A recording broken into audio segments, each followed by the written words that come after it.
Okay, good evening, everyone, and welcome to the meeting of the Memphis Horticultural Society for November.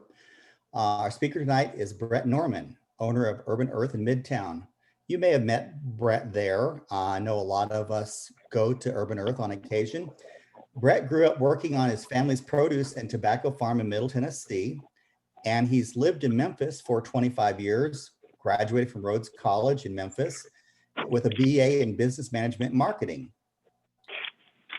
How did he come to own Urban Earth? Well, he developed insights in the horticultural industry through his experiences in agricultural management and landscape design. And he developed a firsthand understanding of the peculiar challenges and delights of gardening in his own yard.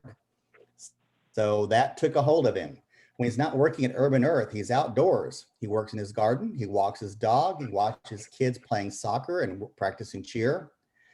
And as for Urban Earth, when he's at Urban Earth, we know that they have a unique selection of plants and garden accents.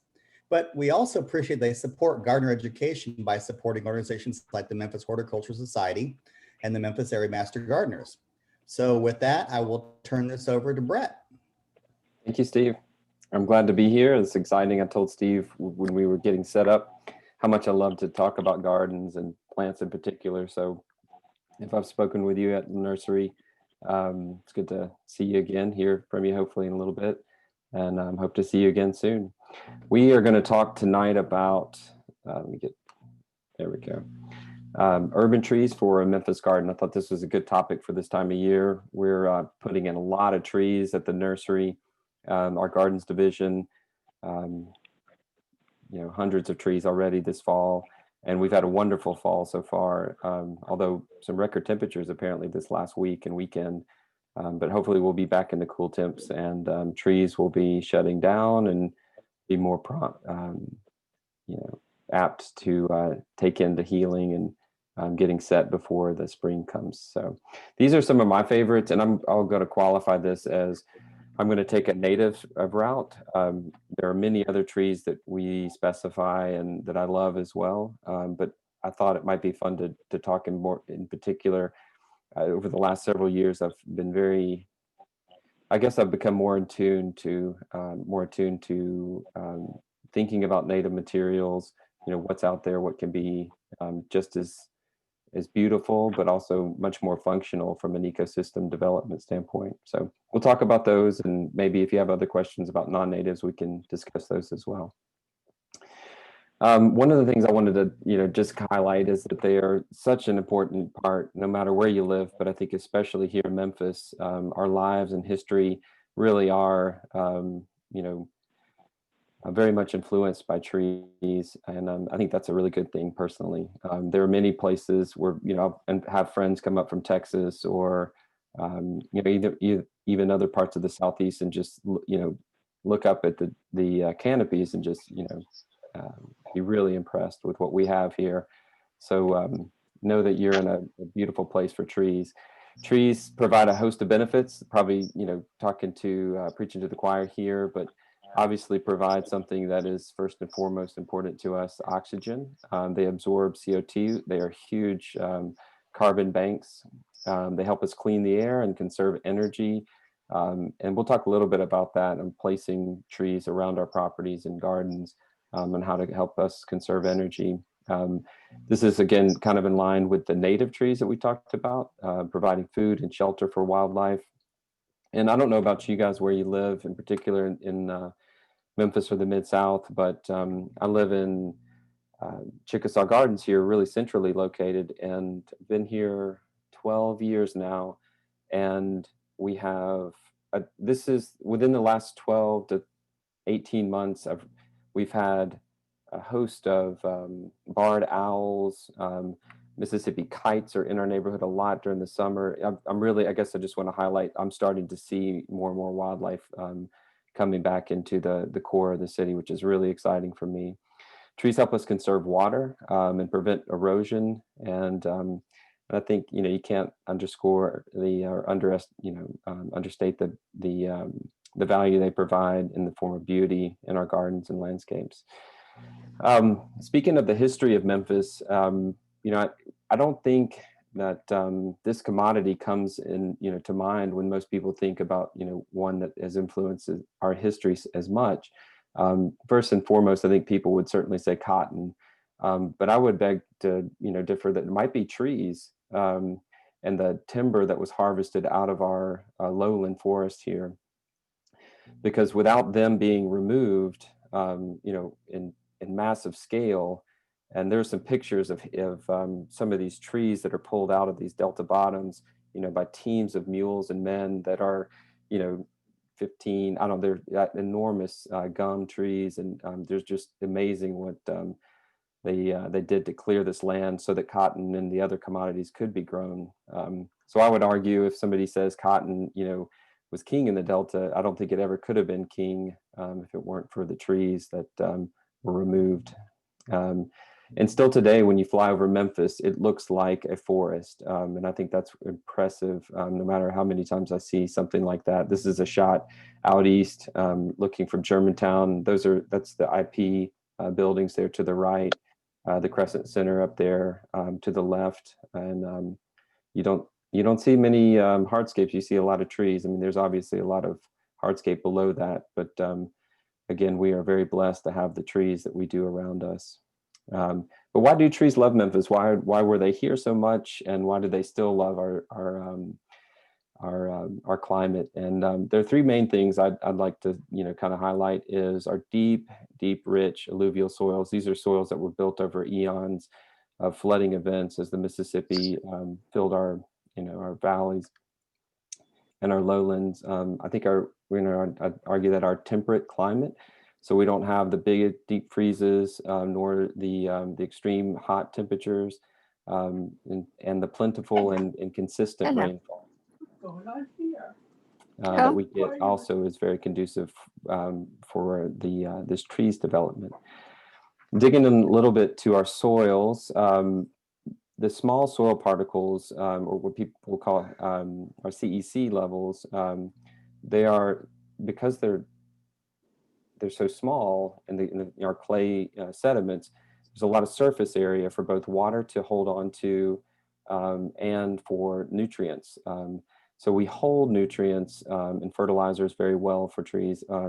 We do have a dearth of organic matter. Most of it is inert clays, but when organic matter is brought through in the form of silts or these floods, then it holds on well in the trees, and the other plants can really take advantage of that. One thing, it surprises a lot of customers when we come out to plant trees, or, I talk to people about trees, and we have trees and shrub planting guides at the nursery. But, if you were especially from a place like Oklahoma or Arizona, the highlands of Texas, you would be planting the exact opposite is what we recommend. You'd be planting low and building essentially a little basin for the tree to hold water. The opposite is true here because of our high clay soils. What we don't want to happen, and what can happen a lot of times, is when people plant too deep, trees get inundated and they can't breathe. So we always, dig it shallow and wide hole, introduce a lot of organic matter to help that tree, and but let it breathe. Let there be a good crown above the soil, and mix that in with the soil, because clay does have some great properties.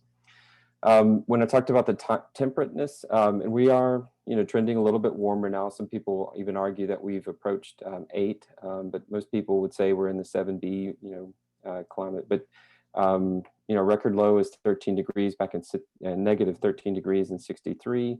High, it was in 1980 at 108. We stay fairly temperate. We don't get too hot and don't get too cold, and plants like consistency.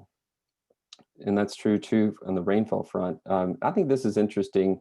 A lot of people would, first place you would think of as being a very wet and rainy place would be a place like Seattle, Washington. They actually average 38 inches a year, which is the overall US average, whereas we're at 54 inches. So we're getting, many more than they are, to the tune of 1.5 feet of rain. Historically, our minimum, rainfall per year has been 30 inches and maximum 93. And as most of you know, if you've lived here for any amount of time, that the rainy season is coming. Late fall, winter, and even into early spring, we get more rain than we do at most other times of the year. Memphis is, and I can't say it enough. Memphis is a tree town, and I'm very glad to be in a tree town. I love trees above me. They make there's something about them that really help me appreciate a landscape. So now we'll talk about, in my opinion, and I think this is where I'll pause for a second if there are any questions yet, Steve, about what I talked about earlier, just kind of laying the groundwork about where we live.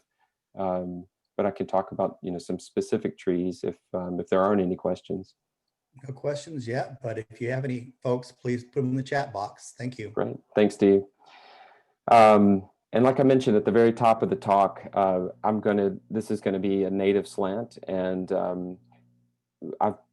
there's an author, Doug Talley. My wife just got me one of his new books for my birthday, and but there are many other writers out there that are becoming more and more popular, and I think what what they're talking about really makes sense to me, and they frame it in the terms of services that our landscapes can provide, and the changes that we can have on the micro level if we work together, to impact the macro from an environmental benefit perspective, and supporting owls like this, these great horned owls here.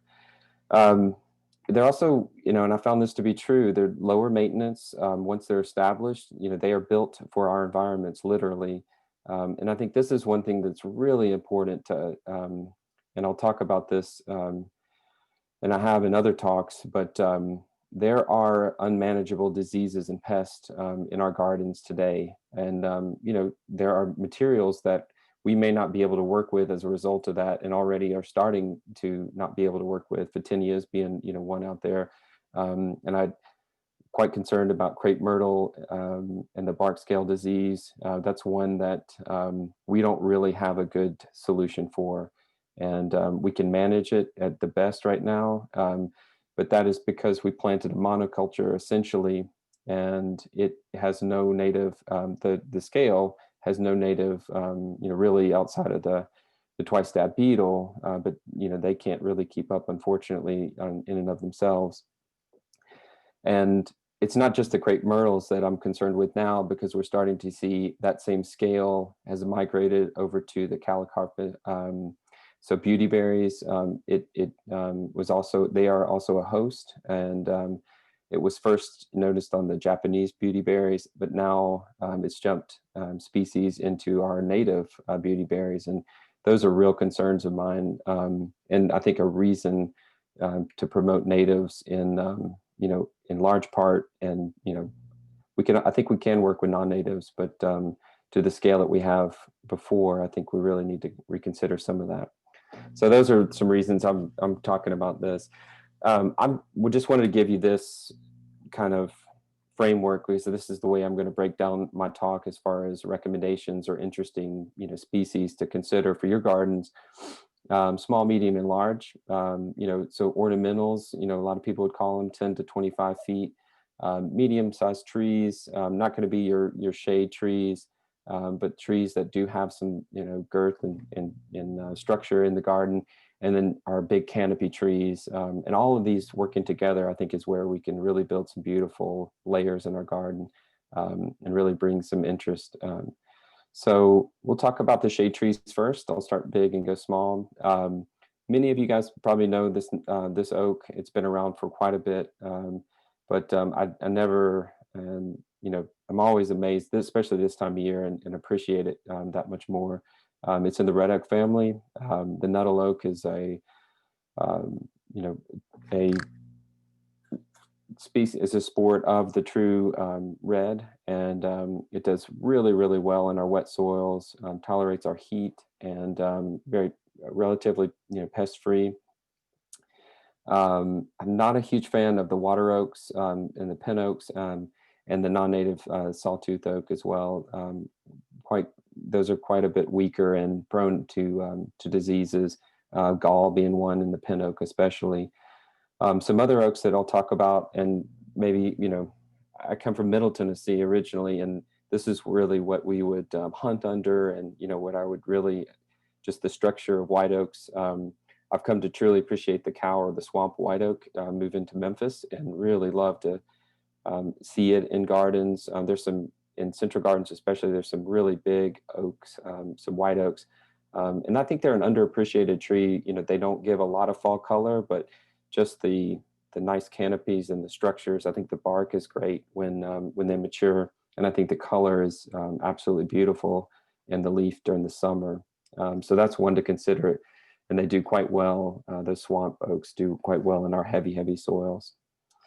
I love a bald cypress, one of the 3, I think, deciduous conifers out there, and they are very much a native tree. I was fishing with my son up at Reelfoot Lake earlier this fall on his fall break, and they were just starting to turn around the periphery of the lake, and it was absolutely stunning to see all of that copper, both in the trees and then the reflections on the water. There's some really cool cultivars of this. Lindsey Skyward is a more fastigata, I'd say. It's going to be more upright and not a true, columnar habit, but much tighter than our broad, native bald cypress. And there's a very neat specimen or species called Falling Waters.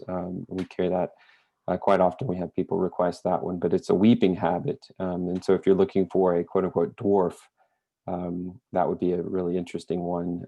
All the same characteristics, the beautiful fall color and the shedding needles, but it has a weeping habit. I don't think you can talk about shade trees or beautiful fall color without mentioning the red maples, Burgundy bells, October glories. They're stunning, and this year in particular, I don't remember a year where maples, even the sugar maples this year, just seem to be so much brighter. I don't know what to attribute it to necessarily, although we've had kind of a nice, cooler, more moderate year. I think overall, maybe that's what it was, and the trees were just able to really perform well in as far as foliage production. But they've been absolutely stunning, and the red maples this year just absolutely beautiful. Okay, probably outside of the white oak, this is my go-to native shade tree. If you're not familiar with the Tupelo, this is Tupelo honey. So these are bottom trees, and they get, as you can see in that middle picture there, the visitor to this area, she's looking up there. He is. They can get quite large. And this particular variety, this Wildfire, and there's some other really neat ones. But the new growth comes out with this beautiful cinnamons and deep reds, and then the fall coloration is gorgeous as well. And this has a huge amount of services, I would say, for the honeybees and native bee production. It's a great tree to consider for a good space in your garden, especially if it's got if it's going to be if it's going to have wet feet. Love that tree. I can't mention a southern garden without a magnolia, and there's some great ones out there. I'm a big fan of Dee Blanchard. If you go the large route, I love the way her underside is a very deep cinnamon, a deep red, or excuse me, a deep brown. So Dee Blanchard's a great true grandiflora, big fragrant blooms. But little gems and even the teddy bears, if you're looking for something more moderate, you're looking at a little gem here in this picture, in this garden. Wonderful flower production, just like all of the grandifloras, evergreen, but only is going to get up to 15 to 20 feet tall, 5 to maybe 8 feet wide. They don't typically get that large that I've seen, but that's a wonderful quote unquote dwarf southern magnolia. All right, let's talk about some medium-sized trees. This one, I think the Riverbirch got a really bad name in the 80s and 90s with some of the especially the suburban developments, because they were such fast growers. But I will tell you, there's no other tree that provides the number of services to Lepidoptera, the caterpillars that and moths, that produce moths and butterflies, than the Riverbirch. I learned that by Doug Tallamy's book. So there, I don't think we want to overplant like we have, but there are places where this tree can be a beautiful tree and really provide a lot of benefits to the environment and to our garden. I think the peeling bark, and it has relatively good, fall color. If we get a dry fall, then it drops really early, and that can be kind of messy. But I think it can be a nice tree to introduce. There are some that this heritage variety. There's also a more heat tolerant variety. So some of them don't burn up, quote unquote, as fast as some of the more traditional Riverbirch species out there. There's a one, I can't think of the name of it, but it is specifically, it's specifically bred or was cultivated because of its ability to hold on to leaves longer. Dura heat, that's it. So Dura heat is the one that you might want to consider. Trident maples. This is a great little maple, wonderful modeling of the bark. That's my favorite characteristic of this tree. I really like bark on trees, and I think that's one of my favorite things to consider. Certainly the foliage is great, the shape of the leaf, and just to have it. It has a nice, it provides a nice little dapple sunlight through it, and doesn't seem to overgrow its spaces. It's a wonderful little tree to consider if you're looking for a maple but don't have as much room as you might for a true red maple. Sweet Bay Magnolias, a semi-deciduous in our climate, and wonderful fragrance. Native. You see these when you drive down 55 towards New Orleans. You see these all over the roadside. And if you haven't had a magnolia sweet bays they do great in containers as well. So if you've got a space where you want to put something in a container, they come in multi-trunk, and they are standards out there as well, standard trunk forms. But that really citrusy, beautiful, much smaller flower than the grandiflora, but just as fragrant and just as nice, I think.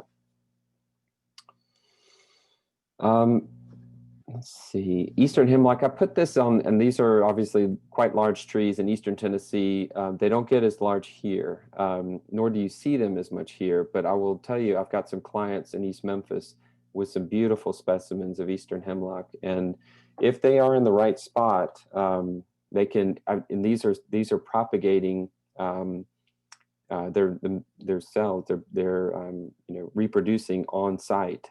So I know it can happen, and it's just a wonderful tree. This is the tree that I kind of fell in love with as a kid. I just had to touch when I walked by it. When I hike with my son or my brother out in East Tennessee and like the Savage Gulf area, Grundy County. I mean, these things just tower over you like the redwoods and east in California. But I love Eastern hemlocks, and so don't not consider them, if you will. There can be spaces, and I can talk to you about where I've seen them do well, and that might be something to think about. I love that tree. Okay, now talking about some of the smaller ornamentals, and I had trouble, I will tell you, especially on this section, culling my list, because there's a lot of great ones, and I had to start with probably the most popular one. The American or native dogwoods, and the Cornus family in general is wonderful here, but especially the Cherokee Princess and the Cherokee Chiefs. Those strains, I think Michael Durr, he would develop those, but they do much better here. They're powdery mildew resistant. They tend to tolerate our heat and our heavy soils better. So if you are going or interested in going the dogwood route, Cherokee Princess is definitely one to consider for a white, or the Chief, and it's a beautiful red pinkish one. I would say Serviceberry is, I hate to say it's my favorite tree, but it's one of them for sure. It's many people will say this is a tree, or shrub in some cases, but it's a plant or a tree for all seasons. Wonderful spring color, fruit in the late summer through the winter, unless the birds get it first. I have a friend who lives off of Vance Avenue, and I went over to her garden one day, or into her house, and I walked in her backyard, and I said, "Oh my gosh, your service berries are gorgeous!" And I started like, grabbing them off of the tree and eating them. And she said, "What are you doing?" She had no idea that. I mean, there were at least 3 very large ones, and they were just fruited up like I'd never seen before. And then they started trying them, and they were like, "Oh my gosh, this is amazing!" So they can be eaten. People make serviceberry jams, and I mean they're just amazing. The fruit is really, really sweet, and then they have an incredible color as well.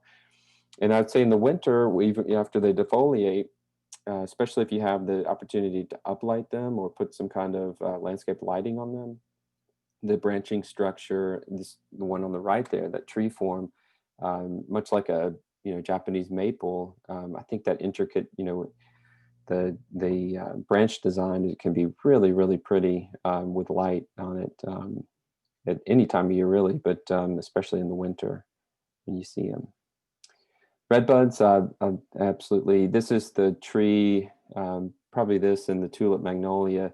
These are the trees that always give me hope in the spring as they bud out early, and the promise of spring coming, and that we're going to get out of this cold, wet February or early March that we're in. There's some wonderful cultivars out there. Not that the native redbud isn't a beautiful tree in and of itself, but these Merlots that you see on the left, so these deep reds and purples throughout the season, or these yellows, morning sun, rising sun, excuse me, is I think this cultivar here on the right. So golds and yellows and chartreuses throughout the summer. I would, be cautious here. Make sure redbud in our climate, especially with our heat and humidity during the summer, really wants to be an understory tree. So protect them at least from, as you would a dogwood. I would think, kind of think similarly. These guys seem to really thrive, especially the lighter shaded leaves. They really want a little bit of shade and respite from the late afternoon sun. Royal white, or some people might have coined it Oklahoma white, is a really pretty white bud. And I really like that one. And not only is it the flower white and really striking, but I think the leaves are just gorgeous. They're a deep green and very shiny. I think that's why they were successful in Oklahoma, is my guess, because of the waxy leaf. They probably didn't, there wasn't as much transpiration there, and so it could hold on to some water, is my guess on why that one came out of Oklahoma in particular. But there are a lot of really pretty ones out there. Okay, another favorite, again, I had trouble not including a lot of these folks or these trees, but the American hawthorn. Hawthorn's a really interesting tree. There's some people say they're really hard to tell, much like a crabapple. It's really hard to differentiate species within the hawthorn family. But this is one, again, for all seasons. And I would say of all the smaller trees, maybe, I don't know. I think the bark on this one is probably one of my favorites as well. You can see it there on the right, but wonderful berries. There's I don't know why this tree was specified, but I'm glad it was. There's a teacher's education facility that sits just to our south at Urban Earth on Flicker Street. And at one point, the tree must have, been backed into, unfortunately, or something, but it's kind of leaning. But it is an absolutely, outside of that kind of leaning structure, it is an absolutely gorgeous specimen. And it is loaded up with an orange fruit, not the red that you see in this. So that's another interesting thing about the hawthorns, is the fruit can change a lot in the color. But wonderful, beautiful little sweet white flowers, and juxtaposed to the green of the leaf in the spring. Beautiful bark and great fall color as well. Wonderful tree to think about. Do do know going into this, though, that these trees have thorns, which is why the birds love them, especially because they can hide from the predators in there and eat those berries. But it's not going to be a climbing tree for your grandchildren or, next door neighbors' kids, which, that might be a good thing in some cases. So anyway. Speaking of beautiful berries, the deciduous hollies, and these, range in names from possum haw to autumn, trying to think of winter gold. The deciduous holly is a wonderful family of trees, shrubs to consider. And there's some stunning specimens around town. One that I can think of right at the Union poplar split as you're heading east. They're there on your left. You would never really look over there. I don't most months of the year, but during the winter, those I don't know if it's one or multiple winter berries over there, but they are absolutely loaded with reds. There's a Walgreens over on the corner of Poplar and right there by White Station High School. Again, for whatever reason, somebody specified a holly, and we got lucky because those are some beautiful ones as well, especially in the winter. But there's some really cool ones. These orange fruited. Those are a really nice, complement to a garden and really interesting. There's yellows out there as well. So do consider the deciduous holly. Lots of services there. Lots of migratory birds moving through that can use that sugar for sure. American fringe tree, you see more and more of these, and they do well here in Chickasaw Gardens around the lake. It's a public lake, so y'all come and walk it if you ever can. There's some gorgeous ones, good fall color, but just the showstopper is the early spring when they're just putting on their leaves. They look like clouds, like you see in the top left there. Wonderful plant, and very fragrant as well. I don't think people talk enough about the fragrance that they produce, but one of my favorites in the early spring. And the chaste tree.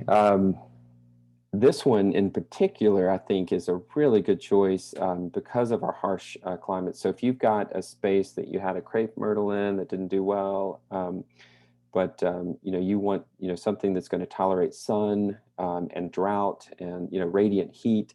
We have one of these growing, a mature specimen, Shoal Creek, I think is its variety, and it's sitting right beside what we call our courtyard or our breezeway entrance there on the south side of or the north side of our parking lot, right in front of our building, and it still has blooms on it. I just saw it today, and it's really about to defoliate all the way, but that sucker started blooming probably late April, I would guess. And there must have been 1 million bumblebees visit that one this year. The native bees especially love this tree. I don't see a ton of honeybees on there, but the native bees just absolutely love this tree.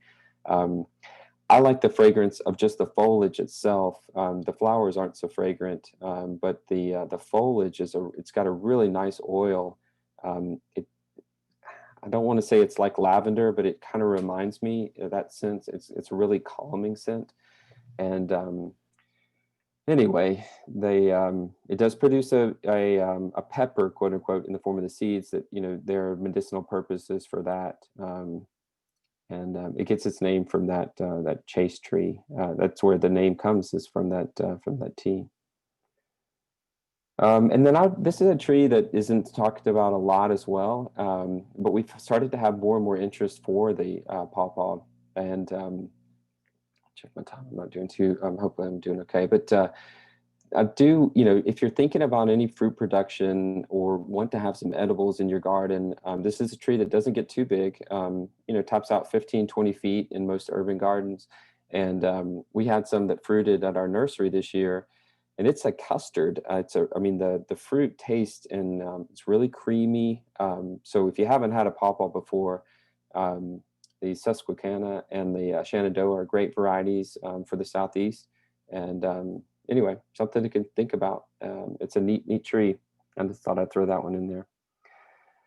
I mentioned this before, or kind of talked about it, but I do encourage you to think about the interest your garden can provide to you, your guests, your neighbors, your friends through all seasons. And because there are many of them that are out there, and not just services for us from a beauty perspective, but for the wildlife that, we share this, our gardens with. I'll pause there if there are any questions about any of those trees or ones that, somebody might have a question, Steve. Yeah, there was one question pertaining that section about the Eastern Hemlock. Yes, sir. Any tips on growing one or any recommended varieties for us in this area?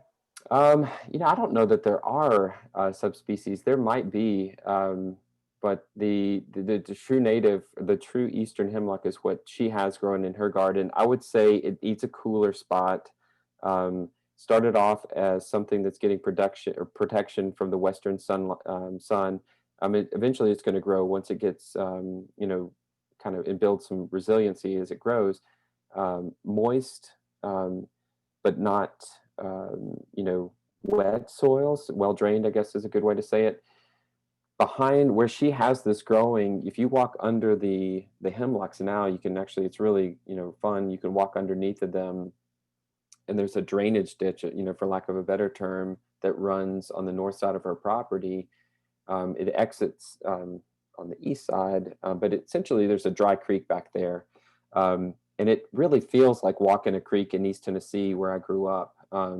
So if you've got an area that has, kind of flowing water, or, some water that can help cool it and then, let it drink as well.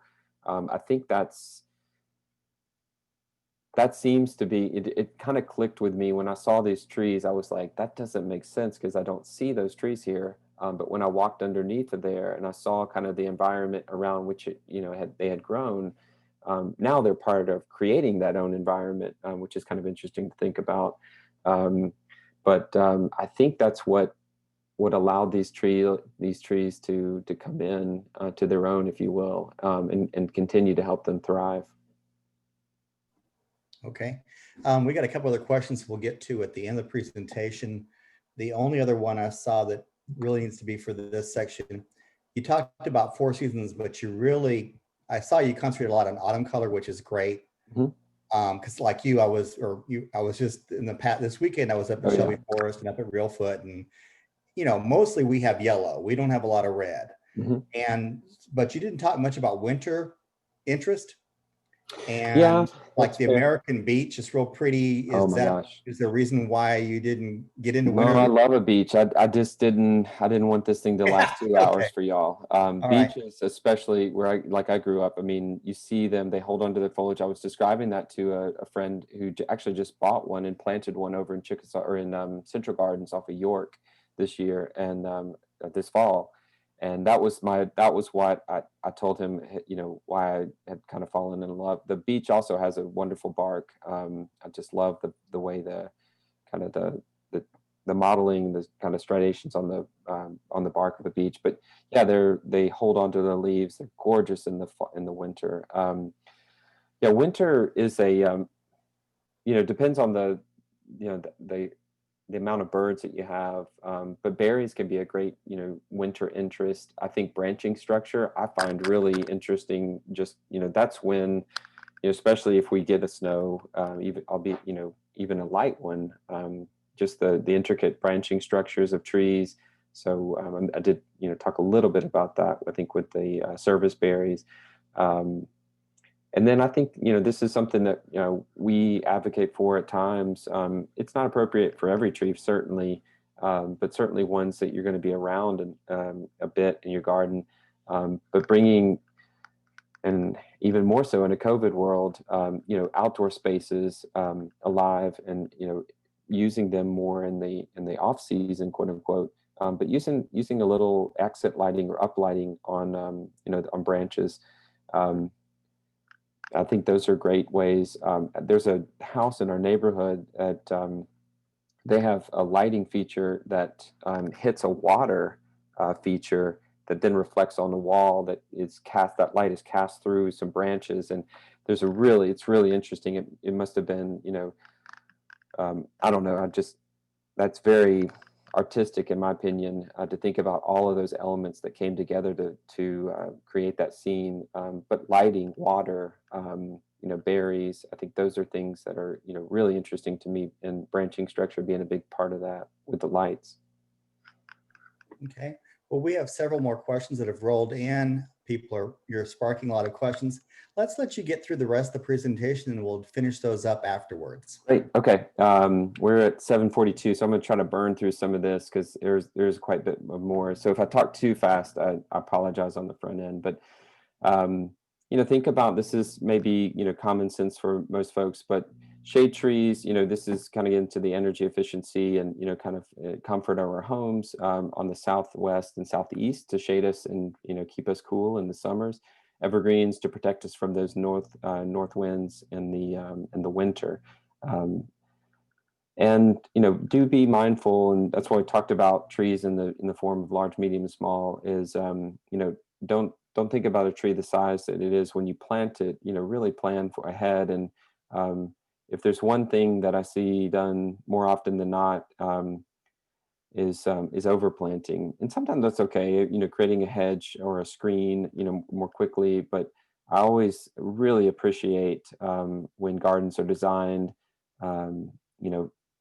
with a 10 or even a 15, 20 year, mindset involved, for a tree, a shrub, a plant to really come into its own and be itself without, crowding its neighbors out. If we plant without, things in mind, this kind of stuff starts to happen. And MLG and W, I don't know if they've been through y'all's neighborhoods lately. I had a customer over off of East Parkway, and they had just, cut literally half of a pecan off of her out of her backyard. It's really sad. They just, that's just what they do. They're going to protect those utility lines, and so do consider where you're planting, and also consider the safety of your family and your neighbors. We have predominant winds that come through, and they are out of the west or the northwest. There are times of year when tornadoes and straight line winds are more prevalent, but do think about that, and also think about it as you're watching that tree mature, and if you're seeing signs of it, aging. Do consider that. We talked about the redbuds, and that mentioned the dogwoods as well. It's funny, people will, some of the most prolific blooming dogwoods we have in town are ones that are in full sun. And I always tell people, I'm like, look, they did not plant that tree, or that tree was not planted in full sun when it started. There was a shade tree that was, probably on the western side of that tree, and it went away and the dogwood stayed. And now the dogwood is resilient because it's, 50, 60, 80 years old. But do be mindful, dogwoods, although they can perform well once mature in the sun, they don't tend to like it out of the gates. They are a slower growing understory tree. It can come into its own as a bloomer, but do protect them as their babies. I would also mention this because this has really been interesting to see. You guys might live in an arboretum yourself, and if you do, that's great. I hope you're taking advantage of it or an active part of it. Some neighborhoods like the Cooper Young and Central Gardens especially, wonderful documented trees that you can go out and see. We're an active part of planting and helping that neighborhood select cultivars and specimens to complement their arboretum. And anyway, I hope you get out and see these, because there are a lot, and I'm going to mention them in a minute. But here's just a quick snapshot: Elmwood, Rhodes, Lichterman, Victorian Village. There are a lot, and they're popping up all the time. Steve, you probably know a lot of them as well. But it's really cool to see how involved. In fact, I think the West Tennessee chapter is really one of the driving forces behind what's called the Tennessee Urban Forestry Council. And if you don't know this group and are interested in trees and supporting things like arboretums, it's a wonderful resource for us, not only in our state, but especially in our neck of the woods here. There's some great folks out there doing some great work with the Urban Forestry Council. A lot of people ask me, how long will a tree live? And it depends, on many things, the species, the site that it's planted. These are some general, years of life for some of the trees. The faster growers, like our red maples, probably going to last as long as we do. Some of the red oaks and certainly the white oaks and definitely the bald cypress are going to last well beyond our years, into our great, our grandchildren's, and hopefully even great grandchildren's, lifespans. How do you care for trees and know when to let them go? Because that can be a hard thing. Me especially, I can, have an emotional attachment to trees. But the best thing is to start, right from the beginning. And we can help you if you have any questions about that. Site, kind of selection, and certainly how to plant once you choose to do so. But feeding them properly is a great, you don't have to overfeed a tree. I tell people that, but there are certain times of, trees, or certain times of years of the year that definitely helps. And always advocate for a slow release. And if you can go organic, I think that's a great way not only to feed the tree, but also to feed the soil, which in turn provides a lot of services for the tree in the form of like mycorrhizal fungi and other microbiome that are so critical to the health of a tree. I don't think we talk nearly enough about working our soils and amending our soils and benefiting the biome that feeds our trees and plants. Pruning properly, we have a whole class on this one, but make sure that when you prune, you're using clean and sharp blades. Late fall is for tree, and as the trees go into dormancy, and I would say err on the side of caution. Take what you need, but don't take more. And there are techniques like this one on the left, where you go in and create a little score on the bottom, then you make your major cut up top, and then you can take it off. And there's a whole class I have on this, but you definitely don't want to go into what's called the branch collar. That is what we see. And there's a picture in here, I think I have, of some owls nesting in a hole. But those holes that we see in our trees are where people are cutting into the branch collar, and the tree is not able to, the elasticity of the bark is not able to essentially create a bandage around that wound. And it becomes an open wound, and therefore a wound that makes them susceptible to pests and diseases, and entering into the inside of the tree. Like I just mentioned, I become emotionally connected with my trees, but it's not a good idea. They are so beautiful, especially if they've been passed down in generations on properties or through gardens. But knowing when to let go of them is, like I mentioned earlier, always err on the side of caution. If it could happen, the loss of life, make sure that you're prepared to take care of those risks that are out there. If you see roots, if you see these fungus, fungi growing at the base of if you're seeing these cankers or these, you're probably within the last 5% of that tree's life. It is time. That tree is rotting on the inside, and this is just a outward manifestation of an organism that's eating that thing, taking care of it, and turning it back into nutrients for future trees. Also, take some time to look at the canopy of a tree. If a lot of people will enjoy it, at the base, but they don't tend to look up. If you see trees that are thinning in certain areas, that's probably directly correlated to roots that have been damaged or are dead, and those sections of that tree are not being able to be fed, and so the tree is culling them, and that's a good sign that especially if there's been construction around a tree. Trees they'll cut their losses, and they'll send their nutrients and water to areas of the tree that are viable, those trees need to be taken care of as well. A lot of these problems can be taken care of by choosing the right specimen, but the hackberry on the left, this is a Bradford pear, I believe, on the right, but by choosing species that don't tend to branch like this, but if you do see splits in trees like this, that is a structurally, the integrity of that tree is not going to be viable for for too long. So be careful around trees like that. Here's where I was talking about that barred owl and the barn owl over there. These are wounds. This probably wasn't from a cut, but this would be similar. But if you see hollow sections of a tree, it most certainly could be dangerous. There's a part of me that would say, hey, that's a natural place for a place like this, this barred owl up here.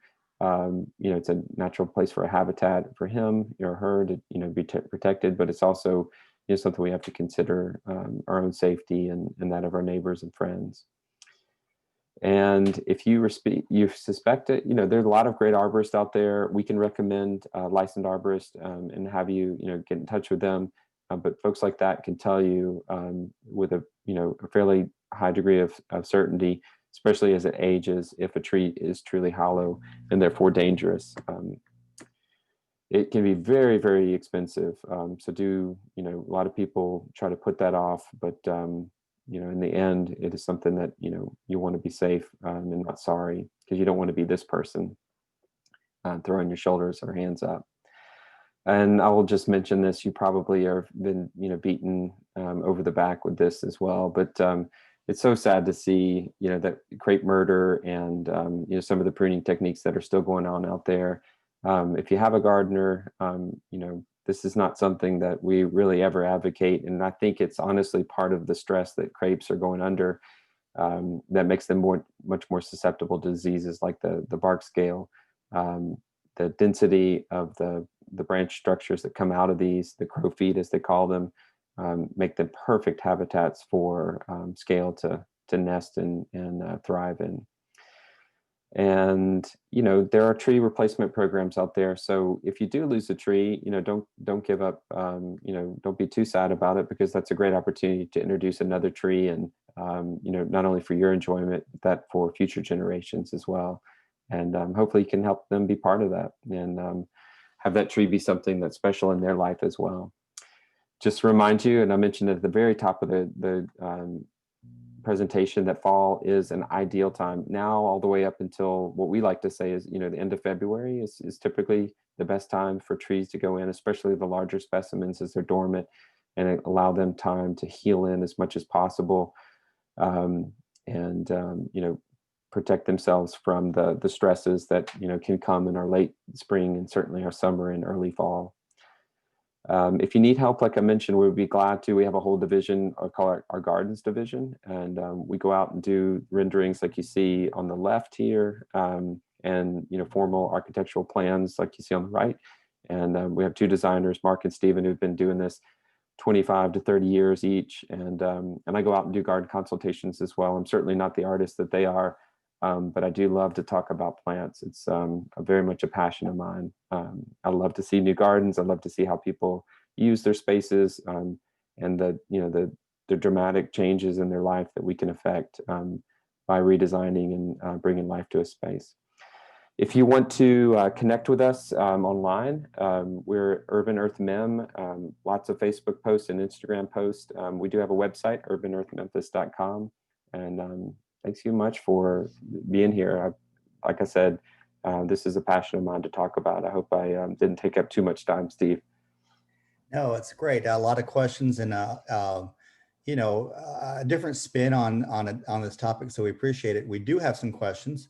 Oh yeah. Start at the back end. You talked about when it's time to let things go. One of the things, the lifespan on a Riverbirch, since you did recommend them. Mm-hmm. And I know that what's the lifespan on Riverbirch usually? You're probably looking at 40 to 50 years is my, in a normal urban setting. They can certainly last longer, but they're a very fast grower. And right. The reason I say in an urban setting is because not that we overwater consciously, but we provide much more water, much more light. Trees, there's a really interesting book. If any of you have read it, I hope you enjoyed it as well, but The Secret Life of Trees. And he's the gentleman that wrote it was a steward of an old growth forest in the Bavarian forest of Germany. And he advocates on, trees actually needing to be understories, and talks about how that, keeping the young saplings at bay essentially, but that helps them build resiliency in the long years. And so the good life, quote unquote, that we give these trees in our gardens, all the sunshine they could ever want, the moisture, the fertilizer, they pay for that because they what did you say? You live young, you live hard, and you die fast, or die young. So anyway. Yeah, that is a great book. If Peter starts with a W. Anyway, that is a great book. Yeah. Secret Life of Trees, if anybody wants to look that up later. Wonderful. We also had a question from someone who recently lost a pecan tree, and she's looking for a replacement, but she's not really looking for another tree that will drop nuts. She'd like something maybe more ornamental. Ornamental in size, I'm hoping, I guess is what the way I'll interpret that. If it's, I would say, you know, a Trident Maple would be a good choice. I think, and you know, even a Serviceberry. I would say my three ornamentals would be the American Hawthorn. Winter King especially is a wonderful variety. The Serviceberry Autumn Brilliance, or the what's the other? Oh, the Trident is a great choice as well. Those are all three beautiful ornamental trees. Okay. Something else, we all know that deer will eat pretty much anything, especially if they're hungry. And we know what browse lines are on trees. Is there anything you can recommend that maybe is a little bit more deer resistant? I think the higher the tannin in the tree, so evergreens, even though they will go after those at times. So ones that have, you know, certainly tannins, or even the bark or the sap of an evergreen would be one, you know. And I would say, you know, don't be afraid to try. Doug Tallamy talks about this. I mean, he will cage a tree, and they don't have to be, you know, really ugly, but you can get a tree to a point in time where it can be freed, quote unquote. But you can put a little bit of wire mesh around the base of a tree, protect it from any deer scraping, or some low browsing as well. You're talking about that being just until the tree gets established, or? Yes, yeah. So once it gets up to a height, I usually see, you know, it's there are many more does, you know, out there than the males that are browsing, that I see at least, and they're not browsing typically above a 5 foot, you know, span, and that's when they really have to stretch. So, you know, I think once you get a tree where it's, you know, most of its canopy is up above that, you know, I think you're pretty safe. Okay. One other question, this is a little bit particular. This person bought a couple Shoals Creek Vitex and wants to know how much sun they need. Could they possibly be container grown? What's their shade requirements? They're going to want as much sun as possible. I'm not saying they can't grow in some dapple sunlight, but I would say a minimum of 4 hours would be its requirement. They can definitely grow in containers, and I've seen them do so. Because there are more on the ornamental side, they can, you know, you'd have to have a larger container, but certainly they do wonderfully in there. Make sure you have a good well-drained soil, because they don't like wet feet. They're, you know, I won't say they're kind of a drought, you know, lover, but they definitely like, you know, well-drained soils. Okay, great. Yeah, container grown tree, when you start talking about the size of the container, it better be where you want it to be, because once they're, usually they're made out of heavier material, and then once they're full of soil and tree, they're not going anywhere. Yeah. Yeah, you're gonna need a tree dolly and some strong backs to move those guys. Yeah. So I think maybe our last comment here, someone else has read Hidden Life of Trees, and they comment about how in the ecosystems the author looked at, a lot of times there was colonies of single species trees, and how that helped them support each other, you know. And you'd have to read the whole book, but you know, also with that, when you have a colony of trees, it's often because you've got a mature tree dropping the seeds. So so, you know, any other thoughts about the difference between natural diversity versus planned diversity? Yeah, I think that's a fair point. I immediately thought of where I grew up in Middle Tennessee. We had cedar thickets, and they weren't all over, but when you were in a cedar thicket, it was a monoculture. And you know, I think there is you know, there is a battle going on for sunlight and resources, and you know, a species wants to, you know, survive. You know, it wants to, you know, ensure the survival of its kind. So it's not surprising, and I think that author is right to say, those birch trees that or beech, I think it was the European beech, those were ones that he was, the most of the the forest that he's had in there. I mean, I think we live in such small, microcosms of the world. I don't know that we can create monocultures like, that. I don't know. That's a really interesting philosophical question. Mhm. And I don't think necessarily, I would say that, if we can be a microcosm of the world, then diversity is a good thing in our gardens. I don't think it's a bad thing necessarily, especially if we're all doing that in conjunction, then that diversity, there's going to be some redundancies within that diversity. And so some of the species that we plant, are going to be ones that are neighbor plants, or that, a bird eats serviceberry and, moves it, a mile down the road as it, leaves it seed, passes it. So anyway, I don't know. I would advocate, I guess, more for biodiversity than monocultures. Okay. That's a great place to end this on. I just have one other question for you, not about your presentation, but about Urban Earth. Workshops and classes and stuff. We just started, so it's and we'll see, with these trends going back upwards, we're hoping that we can continue to do that. But we had an outdoor workshop on plant propagation this past weekend, and it was really fun. I can't tell you how, what a passion it is both to talk about that, but just to have people enjoying the space, and and learning and loving about plants. It just brings such a great energy to the nursery, and it's one of my favorite things to do. We had planned a whole year worth of seminars and workshops, and that went kaput, come March, about mid-March or so. But yeah, the hope and intent is definitely to do more, and we may have to end up biting the bullet and doing them virtually, because I do like talking about it, and I think there is an audience and an interest in that. And so I would just say, if you're interested, those will be free. The seminars, the workshops are paid. This last one was $25, I think, and they walked away with some cuttings and the tools to propagate and stuff like that. But yeah, we want to make our space available. We just want to keep everybody and their loved ones as safe as possible at the same time. But a great way to learn about any of those types of events would be to follow us on Facebook and or Instagram. Great. Excellent. I'm glad to hear that. That's such a great service to the community.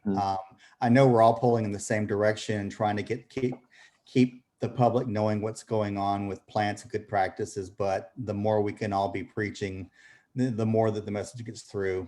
Yeah. So folks out there, if you have any other questions that we didn't get answered tonight, you can go to Urban Earth's Facebook page, or you can go visit Urban Earth, and Brett or somebody else there will be glad to help you with that. Yeah. I really want to thank you so much for this presentation. It was very interesting. I hope so. It was nice having a guided tour of some of your favorite plants. So I do appreciate your time with this. So thank you very much, and we hope to see you again real soon. Thank you, very Steve. much, Thanks sir. for the opportunity. It was great.